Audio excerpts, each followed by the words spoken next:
보도의 진실을 들여다보고 시청자의 진심에 귀 기울이는 시간입니다. YTN 뉴스 FM 열린 라디오 YTN 시작합니다. 저는 아나운서 최희입니다. 양곡관리법, 대통령이 첫 거부권을 행사한 법률입니다. 정치권에서는 간호법이나 의료법, 방송법, 노란봉투법 등도 줄줄이 추가 거부권을 행사하지 않겠느냐는 관측이 나오고 있고요. 야당에서는 양곡관리법을 재의결하겠다며 3대3 TV 토론까지 제안했죠. 그런데 양곡법에 거부권을 행사한 윤 대통령이 과거 대선 후보 시절에는 정부가 과잉 생산된 쌀을 매수해야 한다는 목소리를 냈다고 합니다. 어떻게 된 일일까요? 팩트체크 시간에 이 내용 자세히 짚어보죠. 한 주간에도 뜨거웠던 미디어 이슈 기다리고 있습니다. 팩트체크 지원받는 보수단체, 악플러와 언론사의 공생관계, 미디어 비평 시간에 살펴보겠습니다. 오늘 열린 라디오 YTN 지금 바로 시작합니다.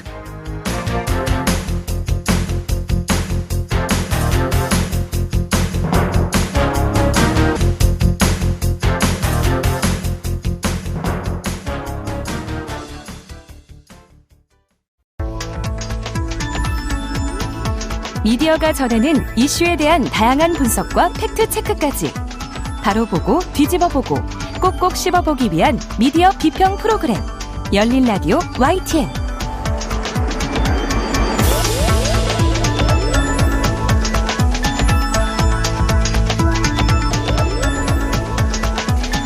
한 주간의 뉴스를 꼭꼭 씹어보는 시간이죠. 미디어 비평입니다. 오늘은 상지대 사회적경제학과 송경재 교수와 만나보죠. 교수님 안녕하세요. 네, 송경재입니다. 안녕하세요. 네, 이번 주 미디어 소식 살펴볼 텐데요. 먼저 최근 뉴스를 보니까 정부가 민간 팩트체크 지원에 나섰더라고요. 네. 작년부터 민간단체 팩트체크 지원에서요, 변화가 전망됐는데 올해 본격화되고 있습니다. 네. 지난 3월 31일 미디어스의 행안부 지원 날개단 보수단체 팩트체크란 기사에서 이런 분위기를 잘 다루고 있는데요. 보도에 따르면은 행정안전부가 보수 성향 시민단체인 공정언론국민연대, 공언연이라고 하는데요. 이 공언연에 공영방송 가짜뉴스 팩트체크 사업 명목으로 3,100만 원의 예산을 직접 지원하는 것으로 알려졌습니다. 공언연은 KBS, MBC, YTN, 연합뉴스TV, TBS 등 공영이나 준공영방송 보도 공정성을 모니터하고 한상혁 방송통신위원장과 MBC를 사정기관에 고발하는 등 보수 성향의 언론단체입니다. 네. 공언연은 이제 사업 수행을 위해서 팩트체크위원회를 두고서 팩트체커까지 관리하기로 하는 등 의욕적으로 사업에 나서겠다고 밝혔습니다. 정부가 보수 성향 언론단체 팩트체크 지원에 나섰다. 언론계 반응은 어떤가요? 네, 팩트체크를 하는 것은 우리 사회의 가짜뉴스를 검증하고 걸러주는 역할을 하기 때문에 매우 의미 있는 시민단체 사업이라고 할 수 있습니다. 네. 이미 해외에서는 타이완의 코팩스나 유럽의 프랑스 24 등의 시민사회가 주도하는 팩트체크 기관이 활약하고 있거든요. 그런데 한 가지 짚어볼 점은요. 국민의힘이 과거 민간자율의 오픈 플랫폼인 팩트체크 내세에 대해서 문재인 정부의 간접 지원을 문제 삼은 바가 있습니다. 작년까지 이제 방송통신위원회가 시청자 미디어 재단을 통해서 팩트체크 넷을 지원했는데요. 네. 이 팩트체크 넷은 주요 언론사 기자와 시민 팩트체커가 자발적으로 이슈를 선정하고 팩트체크를 하는 플랫폼입니다. 네. 설립 참여 기관도 공신력이 높은 기관들이 많습니다. 한국기자협회, 방송기자연합회, 한국PD연합회, 사회적 협동조합 등이 설립에 참여했고요. 그런데 국민의힘은 사업 시작 전부터 객관성, 중립성, 공정성 논란을 제기한 바가 있습니다. 네. 처음에는 예산 낭비가 심각하다며 이제 예산 삭감을 주장했고요. 이후에는 정치적 편향성을 비판했는데요. 당시 국민의힘 홍석준 의원은 팩트체크에 정부 예산이 들어가면 왜곡된 결과가 나올 수 있다고 했고, 김영식 의원은 문재인 정부가 추진 중인 공공 팩트체크 플랫폼 사업이 부실한 운영과 정치적 편향성 문제를 안고 있다고 비판한 겁니다.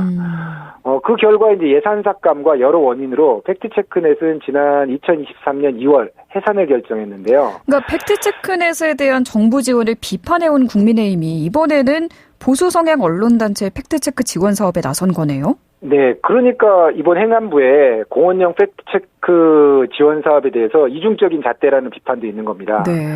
앞서 이야기 드렸지만 팩트체크 자체는 당연히 시민사회에서 다각적인 차원에서 진행해야 하는데 현재 여당은 전 정부 때 언론계 팩트체크 참여를 간접 진행한 것이 정치적 편향성이 있다라고 비판했으면서 네. 현 정권에 와서는 슬그머니 보수 성향 언론단체 유사한 팩트체크 지원 사업을 준 겁니다. 그럼 이게 과연 공정한 것인지, 그리고 또 다른 정치적 편향성 문제를 야기할 수 있다는 점에서 뒷맛이 개운치가 않습니다. 뒷맛이 개운치 않다. 그러니까 팩트체크 지원에 대해 정부별로 온도차가 있는데 한쪽 진영에만 지원을 해준 거는 아쉽다는 생각이 드네요. 그렇죠. 두 번째 주제로 넘어가 볼까요? 현직 기자가 댓글 폭력에 관한 책을 냈다고 하던데 사실 이 댓글 폭력을 깊이 있게 다룬 책은 많이 보지 못한 것 같거든요. 신선합니다. 어떤 내용인가요? 네, 기자가 취재를 하면서 이제 느끼고 직접 겪은 댓글 폭력의 본질과 원인에 대한 책이 출간됐는데요. 정지의 세계일보 기자가 쓴 책, 우리 모두 댓글 폭력의 공범이다입니다. 저도 책을 다 읽지는 못하고 앞부분만 읽어보았는데요. 네. 현장에서 취재한 내용과 댓글 폭력의 근본 원인에 대한 논의들을 잘 다루고 있습니다. 무엇보다 저자 스스로가 댓글 공격의 피해자였다는 점에서 더욱 생생한 느낌입니다. 정지혜 기자는 2018년에 이제 미투 운동 이후에 여성 혐오에 대항하는 기사와 칼럼을 쓰면서 웬만한 악플 종류는 다 경험했고 7년차 기자이던 2021년에는 유명 유튜버에 의해서 소위 저격을 당하기도 했다면서 이 책을 쓴 동기를 밝혔습니다. 그렇군요. 이 책을 쓴 기자가 스스로 피해자, 댓글 공격의 피해자였군요. 네. 언론에 이 책이 소개가 되기도 했는데 우리 언론 지역에서 돌아봐야 할 부분은 어떤 게 있을까요? 기자협회보에서 지난 3월 28일자에 이제 기사가 나왔는데요. 제목은 악플러와 공생하는 포털, 언론, 책임도 함께 져야입니다. 저도 얼마 전에 책을 받아서 목차만 펼쳐보니까 저자가 무엇을 이야기하는지 정확하게 알 수가 있었습니다. 네. 먼저 저자는 악플의 문제가 단순히 글을 다는 사람의 문제가 아니라고 주장하고 있는데요. 저자는 2022년 7월에 그 이재명 당시 더불어민주당 의원 팬카페에서 시작된 박지원 전 민주당 비상대책위원장의 아동 성추행 의혹이 확산되는 과정을 분석하면서요. 공론장이 어떻게 타락하는지를 추적했습니다. 네. 먼저 이제 선동가라고 하는 프로보커터가 추측과 이제 썰풀이에 기반한 그럴듯한 음모를 내면 분위기에 휩쓸려서 악의적 댓글을 달거나 후원 등으로 힘을 보태는 이들, 이제 트롤들이 등장한다는 건데요. 문제는 여기에 이제 언론이 등장한다는 겁니다. 언론은 이제 이 사건을 가지고 본질이나 맥락을 파악하기보다는 단순 중계하고 이슈 파리에 나서서 말 그대로 상품화하는 거죠. 네. 그러다 보니 당연히 이런 추측성 기사에는 악플이 또 넘쳐나게 되고요. 악플러들은 뉴스를 열심히 보고 댓글 활동도 열정적이기 때문에 이런 악플러와 언론은 그렇게 서로를 먹여 살리는 공생관계가 된다고 비판하고 있습니다. 네. 그리고 이제 국민일보가 작년에 네이버 댓글 사용자를 분석한 결과 전체 국민의 0.31%, 즉 1000명 중에 3명만이 댓글을 단다고 해요. 네. 그러니까 이들의 글이 좀 과대평가되고 있다는 게 현실인 것 같습니다. 한편 저자는 이를 해결하기 위해서 단지 댓글 폭력을 줄이자라는 계몽적 이야기는 안 된다고 밝히고 있어요. 황폐해진 인터넷 공론장을 재건하기 위해서 포털이나 언론사의 댓글 정책이 매우 중요하고 여기에 이제 시민들의 노력이 필수적이라고 강조합니다. 실제 정지혜 기자는 댓글창에 자신의 동조 세력이 조금만 줄어들거나 상식적인 시민의 피드백이 늘어나면은 네. 악플 부대의 공격이 눈에 띄게 감소한다. 이런 걸 볼 수 있었다고 평가했습니다. 네. 저도 실제로 몇 번 목격을 한 게 악플이 네. 많이 달려있는 게시물이나 기사에 그 악플을 나무라는 댓글이 달리면은 자진해서 이 악플을 삭제하기도 하고 일순간 맞습니다. 이 댓글창이 정화되는 그런 효과가 있더라고요. 네네. 이외에도 또 댓글 폭력을 막을 수 있는 방법이 뭐가 있을까 생각해보게 되는데 혹시 교수님께서도 연구하신 적이 있으신가요? 네, 저도 개인적으로 이제 인터넷 공론장에서 뉴스와 댓글 관련 연구를 4년 전에 이제 진행했었습니다. 네. 댓글 문제는 일면 시민들의 표현의 자유 공간이고 참여 공간이라는 점에서 긍정적인데 최근에는 오히려 분열과 혐오, 차별적인 댓글이 많아지고 있는 것 같아서 좀 마음이 아픈데요. 아마 현실 정치 공간에서의 그 양극화가 인터넷 공론장에서도 그대로 나타나고 있는 것 같습니다. 네. 예전부터 저는 댓글 관련 정책에 대해서 몇 가지 제언을 한 적이 있는데요. 사실 댓글을 쓰는 것은 표현의 자유도 고려해야 됩니다. 그래서 무작정 차단하거나 줄이는 것은 해법이 안 되는 것 같습니다. 결국 막아버리면 이제 우리가 풍선 효과라고 그러는데요. 뭐 다른 SNS나 사이버 커뮤니티 카페에 가가지고 또 악플 달고 증오 혐오 반응이 또 나오고 있거든요. 결국 우리 사회 특히 이제 포털, 뭐 언론사, 시민단체, 교육계 등의 이제 다층적인 노력이 중요한데요. 네. 처벌이 능사가 아니라 먼저 언론사가 댓글 관리에 더 신경을 써야 하고요. 가이드라인을 잘 정비해야 된다고 봅니다. 뭐 유럽의 프로축구 리그에서는 그 관중들이 인종차별적이거나 폭력적인 행위를 할 경우에요. 경기장 출입을 장기간 금지시켜버리기도 하거든요. 네. 마찬가지로 이제 차별적이고 폭력적인 댓글 작성자의 언론사도 댓글 금지도 이렇게 고려해 볼 만합니다. 네. 그리고 이제 포털의 기술적인 노력도 중요한데요.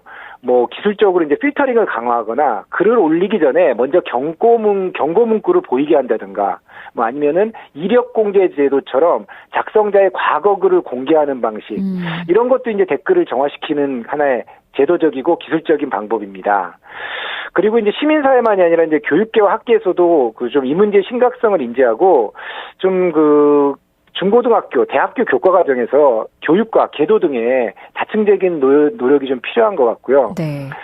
결국 한두 가지 해법으로 악성 댓글은 없어지지 않을 겁니다. 이 책에서도 나오지만 이미 악플과 언론이 공생관계를 만들었기 때문에 사회 전반에 그 다층적인 노력이 필요할 것 같습니다. 네, 또 처벌만이 능사가 아니다.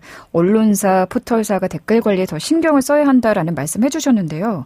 네. 이번에 국회에서 네이버가 가짜뉴스 확산에 책임이 있다고 하면서 관련 법안이 발의되지 않았습니까? 어떤 내용이에요? 네. 최근 윤 대통령이 그 제2차 민주주의 정상회의에서 온라인을 타고 전방위로 가짜뉴스가 확산된다고 말한 가운데 여당이 이제 한 발 더 나아가서 그 특정 포털사인 네이버를 연일 비판하고 있습니다. 이철규 국민의힘 사무총장은 3월 28일 열린 원내대책회의에서 네이버는 독점적 지위를 이용해서 시장을 좌지우지하고 법적 사회적 책임은 빠져나가고 있다고 비판하며 법 개정을 예고했는데요. 뭐 그 후속 조치인지 지난 4월 3일에 국민의힘 김승수 의원이 네이버 다음 등의 포털 사업자에 대해서 인터넷 뉴스 진흥위원회 이런 조직을 설치하는를 강제하는 그런 신문법 일부 개정안을 발의했습니다. 네. 발의된 법안에 따르면요, 진흥위는 그 기사 배열 기준과 알고리즘을 포함해서 포털의 뉴스 서비스 전반에 관해서 심의를 하고 네. 의견 제시, 시정 공고를 내릴 수 있다고 해요. 그리고 포털은 특별한 사유가 없으면 진흥위의 의견 제시나 시정 공고를 수용해야 하고 네. 진흥위의 심의 의결 사항을 공개해야 하는데요. 이런 막강한 권한을 가진 진흥위 구성 운영이 대통령령 그러니까 시행령에 따라서 정해지는 것으로 제안했습니다. 정부 여당은 가짜 뉴스 책임이 포털에 있다라고 평가를 한 것 같은데 이 내용을 좀 더 자세히 봐볼까요? 사실 포털 뉴스가 그 기존 언론사의 뉴스를 유통하고 있거든요. 그러니까 포털 뉴스는 자체적으로 뉴스를 생산하지 않고 있습니다. 그렇죠. 그래서 포털 뉴스가 만약에 가짜 뉴스라면은 언론사 뉴스도 가짜 뉴스가 돼버리는 거거든요. 네. 가짜 뉴스의 명확한 원인을 짚어낸 게 아니라는 그 지적인데요. 사실 문제는 이번 법안의 문제는 다른 곳에 있어요. 이 법안이 이제 신문법의 개정안인데 사실 신문법은 신문의 자유와 진흥에 관한 법률입니다. 그런데 개정안을 보시면 아시겠지만 인터넷 뉴스 진흥이라는 곳에서 시정 조치에 알고리즘 검증까지 한다고 하고 포털사는 또 따라야 한다는 방식인데 이거는 헌법 21조에 보장된 표현의 자유가 하위 법령에 의해서 제한되는 것이라고 할 수 있거든요. 네. 그리고 이제 또 다른 문제는 이제 막강한 권한을 가지는 위원회잖아요. 그런데 이게 대통령령에 의해서 구성하겠다는 조항도 있거든요. 그러니까 대통령에게 인터넷 뉴스 진흥위의 단체 추천권을 주겠다는 것인데 네. 자칫 행정부 수반인 대통령이 포털 뉴스를 통제하기 위한 시도라는 비판도 나올 것 같고요. 언론 자유를 대통령령으로 규제하겠다는 역풍을 받을 수도 있습니다. 네. 여기에 문제는 또 있는데요. 해외 사업자, 중소포털의 문제가 있어요. 그 해외 포털 사업자 같은 경우는 점유율이 좀 낮지만은 여전히 뉴스 서비스를 하고 있고, 그 이들은 국내법을 거의 지키지 않고 있거든요.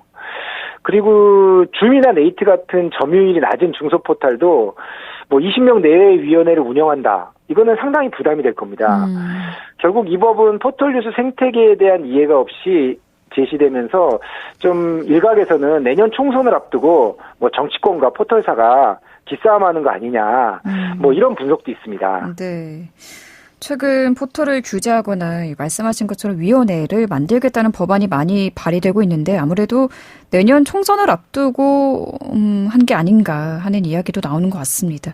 오늘 말씀 여기까지 듣도록 하겠습니다. 감사합니다. 네, 감사합니다. 지금까지 상지대 사회적경제학과 송경재 교수와 함께했습니다. 진실을 전합니다. 진심을 다합니다. 시청자 여러분의 목소리에 귀 기울이는 YTN 뉴스 FM 열린 라디오 YTN 토요일 저녁 8시 20분과 일요일 밤 11시 20분에 방송됩니다.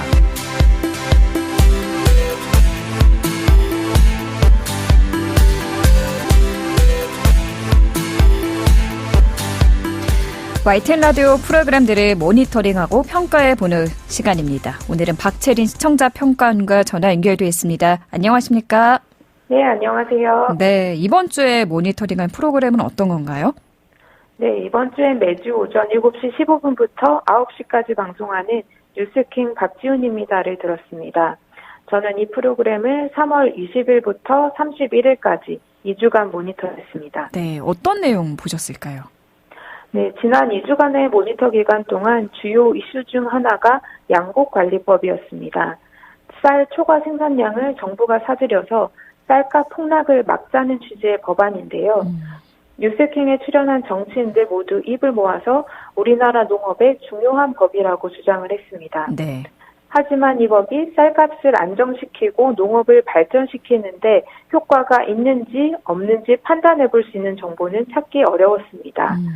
2주 동안 방송 내용은 여야 정치적 입장이나 대통령이 이 법안의 거부권을 행사할지 여부에만 초점을 맞췄기 때문입니다. 지난 2주간 양곡관리법에 대해 어떤 부분이 논의됐는지 모아서 살펴보면 문제점이 잘 드러날 것 같은데요. 지난 3월 24일엔 양곡관리법 처리 과정에서 민주당이 안건조정위원회를 무력시킨 채 통과시켰다. 또 대통령의 거부권 행사로 양곡관리법이 부결될 가능성이 있다 등에 관한 이야기를 나눴고요. 네. 또 문재인 정부 때는 민주당이 이 법안에 반대했었다는 점이 논의됐습니다.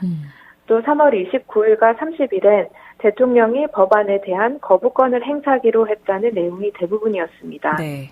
양곡관리법이 우리 농업에 미칠 영향에 대해서도 각 정당의 주장만 있을 뿐이어서 양곡관리법이 얼마나 중요한지 또 필요한지 필요 없는지 판단하기는 어려웠습니다.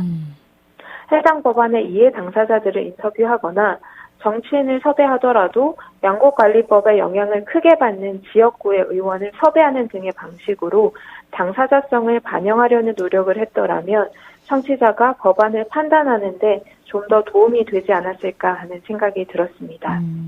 양곡관리법 거부권을 두고 여야에서 상반된 반응이 나올 때 정작 당사자 인터뷰는 부족했다라는 지적을 해주셨습니다.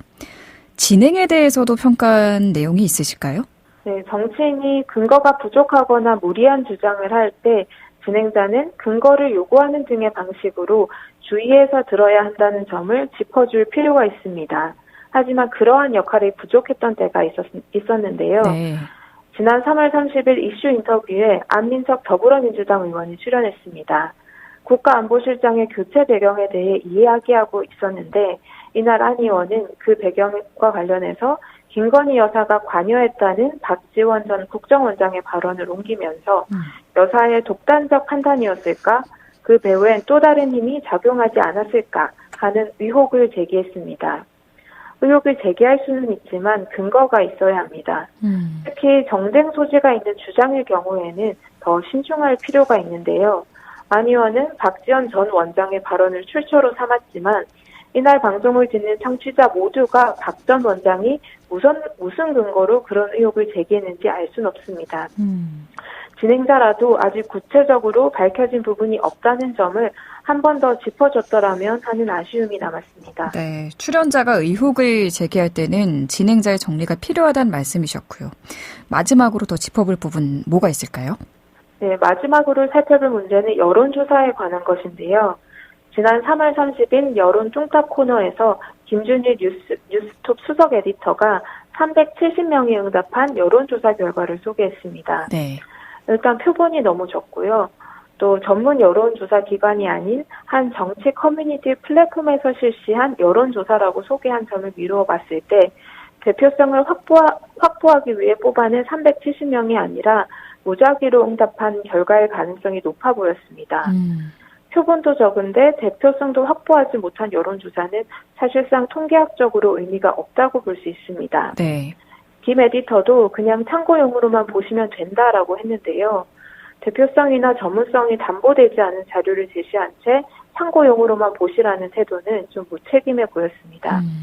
특히나 이 코너는 여론조사를 근거로 정치를 논평하는 코너입니다. 믿을 만한 여론조사 자료가 특히 중요한 시간이라고 할 수 있습니다. 다양한 여론조사를 소개하는 건 좋지만 여론이라고 볼 만한 최소한의 대표성을 확보하지 못한 여론조사를 활용할 경우에는 코너의 강점도 살리기 어려울 뿐만 아니라 청취자 신뢰를 얻기 힘들 수도 있습니다. 네, 알겠습니다. 오늘 시청자 평가는 여기까지 듣도록 하죠. 감사합니다. 네, 감사합니다. 지금까지 박채린 시청자 평가원이었습니다. 열린 라디오 YTN에서는 시청자 여러분의 목소리를 듣습니다. 참여 신청과 의견은 유료 문자 샵 0945, 우물정 0945나 YTN 라디오 프로그램 열린 라디오 YTN 게시판을 통해 남겨주세요.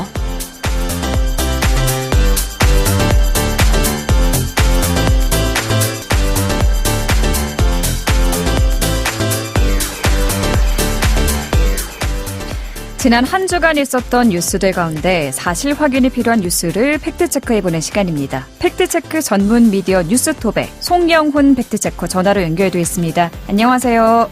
네, 안녕하세요. 네, 오늘 첫 번째 팩트체크 주제 어떤 건가요? 네, 윤석열 대통령이 지난 4일 이 초과 생산된 쌀을 정부가 의무 매입하도록 하는 양곡관리법 개정안, 이 양곡부에 대해서 거부권, 즉 제2요구권을 행사했습니다. 네. 이와 관련해서 이 온라인 커뮤니티와 소셜미디어, 일부 언론에서도 윤 대통령이 과거 야당 대선 후보 시절에는 정부가 과잉 생산된 쌀을 매수해야 한다 이렇게 했다면서 이 말뒤집기라는 주장이 나왔습니다. 이걸 좀 확인해봤습니다. 네.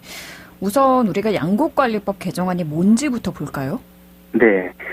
지난 20대 대선을 3개월이 앞둔 시점에 2021년 12월 28일 이 농림축산식품부가 배포한 자료에 따르면 2021년 쌀 생산량은 388만 2천 톤으로 그 전년도 대비 10.7%나 증가해서 수급상 26만 8천 톤이 남는 과잉인 것으로 집계가 됐습니다. 네. 예, 그로 인해서 이제 그 당시 수확기 초인 10월부터 이 산지 쌀값의 하락세가 지속되는 상황이었고요. 이 현행 양곡관리법에 따르면 이럴 경우에 이 쌀 생산량이 수요량을 초과할 경우 정부가 초과 생산량을 사들여서 쌀값 폭락을 막는 제도인 쌀 격리제도를 적용할 수 있습니다. 네. 예, 이 쌀 격리제도는 이 쌀 수확량이 수요량보다 3% 이상 증가하거나 이 가격이 전년도 대비 5% 이상 하락하면 발동할 수 있는데요. 이 정부가 시장 상황을 종합적으로 고려해서 발동 여부를 결정하게 돼 있습니다. 현행 양곡법은 정부가 시장 상황을 고려해서 이 발동할지 말지 여부를 결정하게 되는 거죠. 네네. 지난 대선 당시 여야 후보는 이제 하나같이 이 정부가 쌀 시장 격리에 나서야 된다 이렇게 주장을 했습니다. 네. 당시 민주당 이재명 후보는 쌀 27만 톤 시장 격리를 연이어서 주장을 했고요. 당시 또 국민의힘 윤석열 후보는 좀 또 나가서 30만 톤을 격리한다 이렇게 했습니다. 당시 윤석열 대통령 후보는 자신의 페이스북에다가 농민들은 하루빨리 쌀 시장 격리 시행에 정부가 나서달라고 아우성을 하면서 정부는 30만 톤의 쌀 시장 격리에 나서주기 바란다 이렇게 밝혔습니다. 네. 그러면서 이미 양곡관리법상 기준으로 시장 격리 요건은 충족된 상태라면서 주고 망설일 이유가 없다 이렇게 강하게 주장했습니다. 네. 그리고 이 같은 주장은 또 나왔는데요. 이 대선 막바지인 2022년 2월 25일에 나왔는데 당시 윤석열 후보는 보도자료를 내고 문재인 후보가 초과 생산된 쌀을 충분히 제때 격리하지 않아서 농민들이 쌀값 폭락 위기에 처했다면서 초과 생산량 30만 톤 중 아직 경제되지 않은 15만 톤을 즉각 시장 격리할 것을 촉구했습니다. 말씀해 주신 대로 윤석열 대통령의 대선 후보 시절에는 과잉 생산된 쌀을 정부가 사들여야 한다고 했는데 네. 이번에는 이 양곡법에 대해서 거부권을 행사하고 이 말을 뒤집었다라는 온라인 주장은 일리가 있다고 볼 수 있는 건가요? 네, 온라인에서 나오는 윤 대통령의 발언과 주장만 따져보면 그렇게 볼 수도 있겠지만 이게 맥락을 좀 따져보면 좀 다른 해석이 나오는 게요. 이 현재 윤 대통령은 과잉 생산된 쌀 매수에 반대하는 게 아니고 양곡법 개정, 정확하게는 민주당이 추진한 양곡법 개정안에 대해서 반대하는 겁니다. 예, 윤 대통령은 이 양곡법 개정에 대해서 이미 여러 차례 부정적인 입장을 밝힌 바 있습니다. 이 의무 매입이 국가 재정에 과도한 부담을 주고 또 쌀 과잉 생산을 부추길 수 있어서 결과적으로 농업 경쟁력을 저해할 수 있다는 판단인 거죠. 그래서 또 양곡법이 국회 상임위원회를 통과한 직후인 지난 10월 20일 용산 대통령실 출근길 브리핑에서도 이 농민들에게 별로 도움이 안 된다면서 반대 입장을 나타낸 바 있습니다. 네. 그리고 지난 1월 농림축산식품부 업무보고 보도 발언에서도 무제한 수매는 결코 우리 농업에 바람직하지 않다 이렇게 말을 했습니다.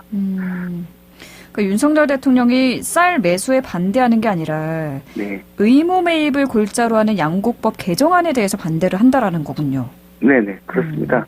예, 또 따져보면은 윤 대통령은 대통령 취임 후인 지난해 9월 26일 당시에 농민이 피땀 흘려 생산한 쌀을 신속하게 매입하라고 당부한 바가 있습니다. 예, 당시 직접 주재한 수석 비서관 회의에서 이 당정에 쌀 45만 톤 격리 방침을 언급하면서 지시를 이렇게 했습니다. 그래서 당시 대통령실 이재명 부대변인은 브리핑을 통해서 이 폭락순으로 평가되는 산지 쌀값이 조기 회복될 수 있도록 빠르고 과감한 조치를 당부한 것이라고 이렇게 설명을 했습니다. 네. 예, 현재 민주당은 이 농민 생존권과 식량 안보를 위해서 이 법 개정이 꼭 필요하다는 입장인데요. 네. 2021년 기준 한국의 식량 자금률은 44.4%, 또 곡물 자금률은 20.9%로 해외 의존도가 좀 높은 편인데요. 여기에 이제 쌀 생산량마저 줄어든다면 식량 안보 위기가 발생했을 때 대응하기 어렵다는 거죠. 네, 이에 반해서 정부와 여당은 이거는 남는 쌀 강제 매수법이다 이런 입장입니다. 네. 그러면 국가 재정 부담도 커지고 쌀 생산 과잉을 줄여서 결국 농업 경쟁력을 떨어뜨릴 수 있다는 거죠. 농민들은 어떤가요? 네, 정작 농민들은 좀 더 다른 의견인데요. 이 현재 제출된 법안이 확정되면 쌀값이 평년 대비 8%가 떨어져야 의무를 한다는 건데 그동안 보면은 2021년산 쌀값이 45년 만에 가장 큰 낙폭을 보였는데 그때도 7.8%가 떨어진 거라면서 이번 양곡관리법 개정안은 이전보다 더 후퇴한 법안이라 이렇게 반발하고 있습니다. 네. 그러면은 윤석열 대통령이 쌀 격리와 관련해서 말을 뒤집었다, 말을 바꿨다라는 주장은 대체로 사실이 아닌 걸로 판단을 하겠습니다. 네. 다음 팩트 체크는 어떤 거죠? 네, 개원가라고 보통 많이 하는데요. 이 지역에서 소아과를 운영하는 의사들로 구성된 대한소아청소년과 의사회가 지난 29일 기자회견을 열고 더는 못 버티겠다면서 폐과를 선언했습니다.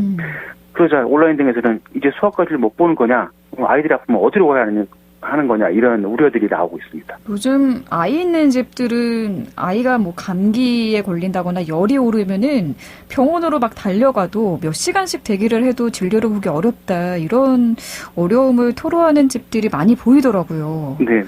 동네 소아과가 그렇다고 다 문을 닫는 건 아니겠죠?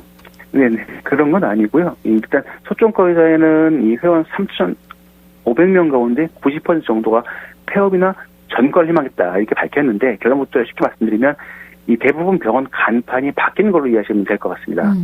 이 의료법에 따라서 전문의는 개원을 할 때 병원 이름에 전문 과목을 넣을 수 있는데요. 이 소정과 의사회가 주장한 폐과의 의미는 병원 간판에서 병원 이름에서 소아청소년과라는 것을 빼고 일반인 형태로 개원한다는 그런 뜻입니다. TV조선 보도에 따르면 이 소정과 의사회는 2017년 이후 소아과 660여 곳이 문을 닫았다고 했는데요. 실제로 따져보니까 단순히 폐업만 계산한 수치였습니다. 새로 개업한 병원을 감안하면 지난해 말까지 675곳이 문을 닫고 645곳이 새로 문을 열어서 네. 5년 사이에 3년 30곳이 줄은 걸로 확인이 됐습니다. 또 소정과 의사에는 이 소아과 평균 진료비가 동남아 국가의 10분의 1이라고 했는데 그거가 될 만한 통계들은 없었고요. 오히려 소아청소년과 의원의 건강보험이 적용되는 월 평균 매출은 지난해 상반기에 4,600만 원으로서 1년 사이에 140% 오른 것으로 나타났습니다. 이번 사안과 관련해서 이 국내 소아과 학계를 대표하는 대한소아청소년과학회도 입장을 냈는데요. 이 의사회가 전문 과목 폐지를 뜻하는 폐과라는 용어를 써서 오해를 살 수 있다면서 우려를 나타냈습니다. 용어 선택이 좀 잘못돼서 불필요한 오해를 불러올 수 있다는 지적이죠. 네, 저도 폐과라고 해서 소아과가 그럼 없어지는 건가 했는데 그건 아니라는 거죠. 네. 이 간판만 바뀌는 걸로 이해를 하면 될까요? 네, 이름이 바뀌는 거죠. 네. 알겠습니다. 오늘 말씀 여기까지 듣겠습니다. 감사합니다. 네, 감사합니다. 네, 지금까지 뉴스톱의 송영훈 팩트체커였습니다. 열린 라디오 YTN 여기서 마무리하겠습니다. 저희 프로그램은 YTN 라디오 홈페이지와 애플리케이션, 또 유튜브와 팟빵을 통해서도 다시 들으실 수 있습니다. 많이 찾아주시고요. 오늘 끝곡으로 준비한 곡은 밥 딜런의 Shelter from the Storm 준비했습니다. 저는 다음 주 이 시간에 다시 돌아오겠습니다. 아나운서 최유였습니다. 고맙습니다.